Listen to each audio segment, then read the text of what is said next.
Jharkhand police का ये आंकड़ा है कि साल 2026 में 1347 मर्डर की घटनाएं झारखंड में हुई है और साल 2026 में जनवरी और फरवरी का आंकड़ा झारखंड पुलिस ने जारी किया है, जिसमें 200 मर्डर की घटनाएं हुई हैं और 109 मर्डर की घटनाएं जनवरी 2026 के महीने में हुई है और 91 मर्डर की घटनाएं फरवरी 2026 के मंथ में हुई है। मार्च और अप्रैल का आंकड़ा अभी झारखंड पुलिस ने जारी नहीं किया है, लेकिन इस आंकड़ा के अगर औसत को देखते हैं तो मार्च और अप्रैल के इस महीने तक झारखंड में लगभग 400 मर्डर की घटनाएं हो चुकी हैं। सवाल ये उठता है कि क्या झारखंड पुलिस मर्डर की घटनाओं पर या फिर गंभीर और संगीन अपराध के मामले में सजगता से और गंभीरता से कार्य करती है। बोकारो के पिंडरा जोरा थाना का मामला आप सबको याद होगा। 21 जुलाई 2025 को बोकारो के पिंडरा जोरा थाना क्षेत्र से वहाँ पर उस इलाके की बच्ची, एक बेटी गायब हो जाती है और उनकी माँ रेखा देवी और उनके जो पति अनंत महतो हैं,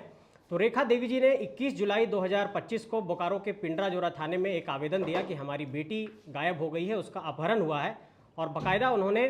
अभियुक्त का नाम भी उसमें दिया, बाय नेम्ड एफआईआर किया। पुलिस ने इस एफआईआर को चेंज करते हुए 24 जुलाई 2025 को एक एप्लीकेशन पर कार्रवाई प्रारंभ की। और आपको आश्चर्य होगा कि इतने संगीन मामले में जहां पर एक बेटी गायब हो जाती है, उस मामले में पुलिस ने 4 अगस्त 2025 को एफआईआर दर्ज किया। इसका मतलब ये साफ स्पष्ट है कि पुलिस इस मामले में लापरवाही बरत रही थी और बार बार एसपी के पास जाने के बाद, डीसी के पास जाने के बाद, डीएसपी के पास जाने के बाद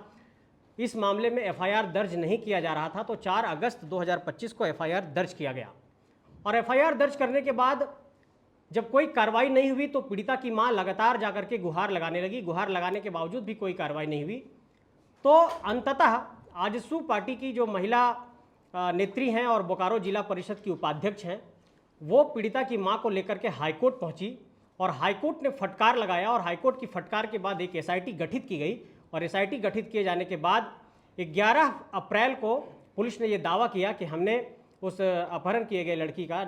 जो ह्यूमन स्केलेटन है वो बरामद किया है।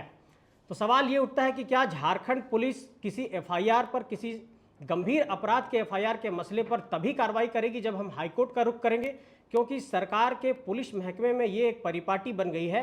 कि किसी भी मसले पर जब तक हाईकोर्ट का रुख नहीं करते हैं या फिर कोई एक राजनीतिक दबाव नहीं होता है, पुलिस काम नहीं करती है। और ये तमाम मसलों में इसी तरीके से यही परिपाटी देखने को मिली है।